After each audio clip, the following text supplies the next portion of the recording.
जिस व्यक्ति ने अपनी आयु के 20वें वर्ष में पेशवाई के सूत्र संभाले हों, 40 वर्ष तक के कार्यकाल में 42 युद्ध लड़े हों और सभी जीते हों, यानी जो सदा अपराजय रहा हो, जिसके एक युद्ध को अमेरिका जैसा राष्ट्र अपने सैनिकों को पाठ्यक्रम के रूप में पढ़ा रहा है, ऐसे परमवीर को आप क्या कहेंगे? आप उसे नाम नहीं दे पाएंगे क्योंकि आपका उससे परिचय ही नहीं। सन 18 अगस्त सन 1700 में जन्मे उस महान पराक्रमी पेशवा का नाम है बाजीराव पेशवा। अगर मुझे पहुंचने में देर हो गई तो इतिहास लिखेगा कि एक राजपूत ने मदद मांगी और हिंदवी स्वराज का सपना जिसे पूरा कर दिखाया तो सिर्फ बाजीराव बल्लाल भट्ट जी ने।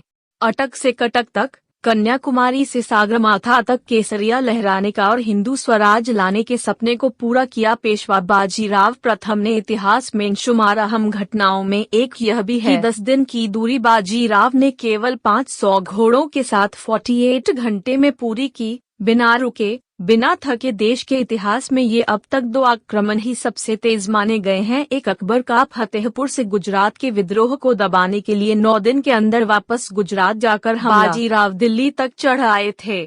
आज जहां तालकटोरा स्टेडियम है, वहां बाजीराव ने डेरा डाल दिया। 19-20 साल की उस युवा ने मुगल ताकत को दिल्ली और उसके आसपास तक समेट दिया था। 3 दिन तक दिल्ली को बंधक बनाकर रखा। मुगल बादशाह की लाल किले से बाहर निकलने की हिम्मत ही नहीं हुई। यहाँ तक कि 12वां मुगल बादशाह और औरंगजेब का नाती दिल्ली से बाहर भागने ही वाला था कि उसके लोगों ने बताया कि जान से मार दिए गए तो सल्तनत खत्म हो जाएगी। वह लाल किले के अंदर ही किसी अति गुप्त तहखाने में छिप गया। बाजीराव मुगलों को ब्राह्मण भोजन करता रहा। ऐसा कहते हुए भोजन की थाली छोड़कर बाजीराव अपनी सेना के साथ राजा छत्रसाल की मदद को बिजली की गति से दौड़ पड़े। धरती के महानतम योद्धाओं में से एक, अद्वितीय, अपराजय और अनुपम योद्धा थे बाजीराव बल्लाल छत्रपति शिवाजी महाराज का, जिसे देखकर दुश्मनों के हौसले पस्त हो जाते थे। बाजीराव हर हिंदू राजा के लिए आधी रात मदद करने को भी सदैव तैयार रहते थे। पूरे देश का बादशाह एक हिंदू हो, ये उनके जीवन का लक्ष्य था। आप लोग कभी वाराणसी जाएंगे तो उनके नाम का एक घाट पाएंगे जो खुद बाजीराव अपनी ताकत दिखाकर वापस लौट गए। हिंदुस्तान के इतिहास के बाजीराव बल्लाल अकेले ऐसे योद्धा थे जिन्होंने अपनी मात्र 40 वर्ष की आयु में 42 बड़े युद्ध लड़े और एक भी नहीं हारे।